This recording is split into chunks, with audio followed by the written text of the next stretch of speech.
যা প্রয়োজন, যতটুকু শাস্তির দরকার সেটা আমরা ব্যবস্থা করবো। এটা থেকে অন্যান্য জায়গায় আমরা মেসেজটা দেবো। তবে খুবই দুঃখের সাথে বলি, তাদের অবহেলার কারণে আমাদের 6টা প্রাণ ধরে গিয়েছে। একজন মা নিউমোনিয়া রোগী, আমার মনে হয় নট শিওর, একটা মা তার গরম লাগতেছে বলতে সেটা বন্ধ করবে। আমাদের সংস্পর্শ আছে ভিতরে সাপোর্ট দেওয়ার জন্য, সেখানে এসিটা বন্ধ করেছে, বিকাল 4টা পর্যন্ত এসিটা করে চালু করেনি। এর থেকে অক্সিজেনের অভাব পড়েছে, বোধহয় সাফোকেশনও হয়েছে, 6টা বাচ্চা মারা গিয়েছে। আমাদের পুলিশ মোতায়েন করা হয়েছে। আমি রাস্তায় থেকে আমার অফিসের ডিজি গিয়েছে, এডিজি গিয়েছে, হসপিটাল ডাইরেক্টর গিয়েছে। আমরা ওখানে একটা ইনকোয়ারি কমিটি করা হয়েছে। আমরা যথাযোগ্য যা প্রয়োজন, যতটুকু শাস্তির দরকার সেটা আমরা ব্যবস্থা করবো। এটা থেকে অন্যান্য জায়গায় আমরা মেসেজটা দেবো। এই মিজেল অ্যাটাকের পিছনে বিগত 2টা সরকার দায়ী। তারা হামের টিকা 2020 সনের ডিসেম্বর মাসে প্রত্যেক 4 বছর পর পর এমআর টিকার ক্যাম্পেইনিং করার কথা ছিল।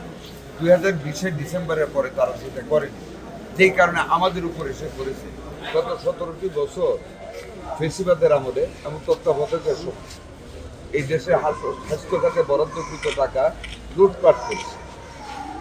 ইউনিসেফ, গ্যাবি, আপনার এডিবির পক্ষ থেকে বারবার 5বার তারা রিকোয়েস্ট করা সত্ত্বেও প্রাইভেট লোকদের কাছে সেই হামের টিকা সহ অন্যান্য টিকা কিনে ব্যক্তিগতভাবে লাভবান হওয়ার জন্য তারা আন্তর্জাতিক পর্যায়ে টিকা কালেক্ট করতে যায় না।